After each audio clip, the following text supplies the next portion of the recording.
கோவில்பட்டி அருகே காரில் உரிய ஆவணங்கள் இல்லாமல் கொண்டு சென்ற 92,100 ரூபாயை பறிமுதல் செய்த தேர்தல் பறக்கும் படையினர்.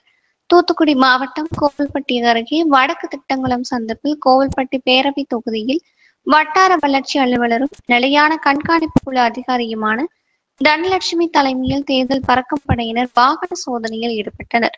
அப்போது அவ்வழியே சென்ற ஒரு சொகுசு காரை நிறுத்தி சோதனையிட்டனர்.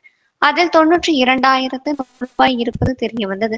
விசாரணையில் அவர் தப்பாத்தியை சேர்ந்த பால்பாண்டி என தெரியவந்தது. இவர் கட்டுமான தொழில் செய்து வருவதும் கட்டுமானத்திற்கு தேவையான சிமெண்ட் வாங்குவதற்காக கோவில்பட்டிக்கு செல்வதாகவும் தெரிவித்தார். ஆனால் அவரிடம் அதற்கான ஆவணங்கள் ஏதும் இல்லை என்பதால் அந்த பணத்தை கண்காணிப்பு குழுவினர் பறிமுதல் செய்து கோவில்பட்டி வட்டாட்சியர் சரவண பெருமாள் முன்னிலையில் வட்ட தேர்தல் பிரிவு துணை வட்டாட்சியர் வெள்ளத்துறை மற்றும் வட்ட வழங்கல் அலுவலர் பாண்டியராஜ் ஆகியோரிடம் ஒப்படைத்தனர். தம்பி தலை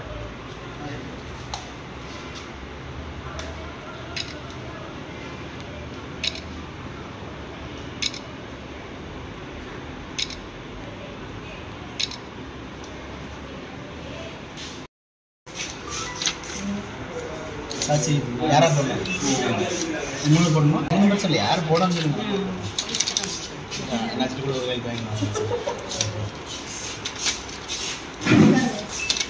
சார்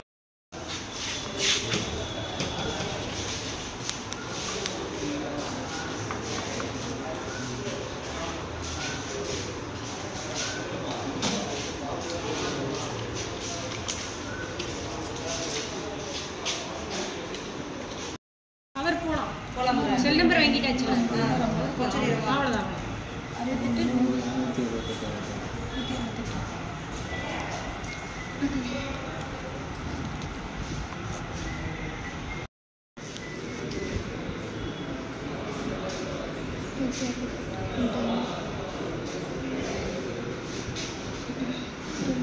Okay.